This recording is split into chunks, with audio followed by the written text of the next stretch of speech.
Arda badhaasa guddicha baalliin sirna gadaa Booranaatti kennamu abbaan gadaa Booranaa 70ffaa guyyoo gobbaa fi abbaan gadaa Dorii Kuraa Jaarsoo 71ffaa baallii fudhachuun bagadaa ta'anii ardaa jilaa wal cina qubatanidha jiru. Abbootiin gadaa Dorii Arboora Hawwaxxoo fi Koonnitus guyyoota muraasaan booda baallii fudhachuuf qophaa'aniiru. Abbaan gadaa Dorii Fiixee Arboora Kuraa Jaarsoo, abbaan gadaa Dorii Hawwaxxoo Adii Jaldeessaa fi abbaan gadaa Dorii Koonnituu Boruu Diimaa farda baalgoda yookiin baallee guchii fi waan aadaa baallii ittiin fuudhan hunda ardaa jilaa qubatanitti qopheeffachuun guyyaa baallii hawwiif gammachuun eeggachaa akka jiran dubbatu. Gorgargalee horma baallii baamne yaaduu irratti horma baallii baamne mukjilaa jedhamu kanaa qallee horma chumaatti bulanii torbaan baallii nami torba artumaan qophaa'ee fardaan baallii fuudhuu dhaqa. Fardis ka'ee jaajjana qophaa'ee jira. Torbaan baallis qophooftee jirti.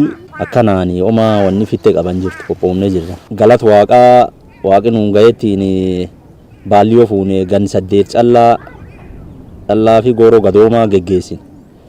Tan waan ta'eef garoo baafachaa deemnu waan ta'eef gammachuu guddaatti nutti dhaga'ama. Baallii jalgeennee qophoomnee jalbulteechamtu.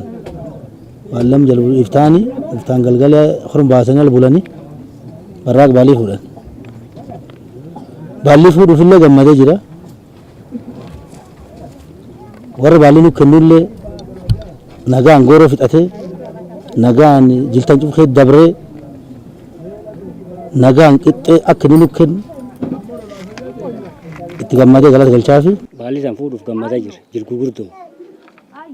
Kanaaf baalliin tun waan hedduu qabdi. Normaan dura raaboo maallee kuusoom ka'ee dhumne.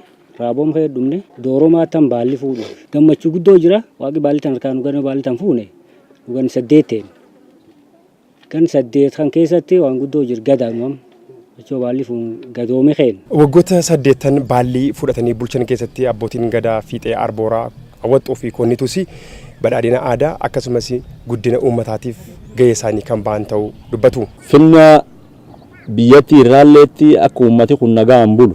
Akka inni nagaan jilatu, akka inni nagaan bahee galu, akka inni nagaan tiffatu, nagaan obaafatu, akka inni nagaan lafiifi misoomsu. Okkofa waan nagaallee irratti inni hojjannaa inni akkasii karoorfannee jirra. Waaqii nu gargaarinna. Uummatni nuyoon qaba, hiyyeessayyeettiin qaba, jaarsa jaartiin qaba. Kan cufa gamitti qixxee bulchinaa akkamii warra kan bulchinaa itti deemanii namallee naasifti. Maaliif jennaan dirqama guddaa waan nama mirkaaniifi. Bahu guddoo waan nama mirkaaniifi namni waa yaadu baay'atanii yaada gama kanaan naasuullee hin qabna kan itti deemnee qoffituu dandeenya. Waan abbaan Booranaa nu taateefi hadhiib qabuullee dhiba keessa baamne hadhiib qabuullee yookaan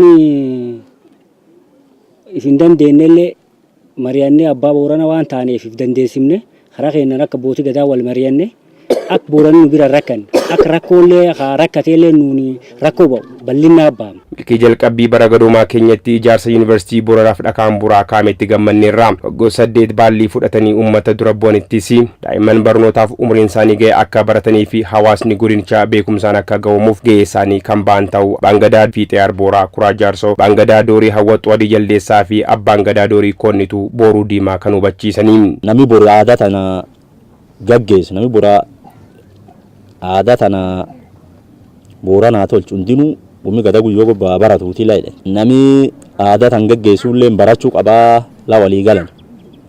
Kan qofaaniti yuub kee jiruullee dhiira dubraani. Barnooti guddinni waan ta'eef nami dubra dhiiraan garma barnoota akka seenu dhaamsa dabarsa. Akka barumsillee guddinna, akka barumsillee misooma nan barate guddinni qaba, nan barate misooma qaba.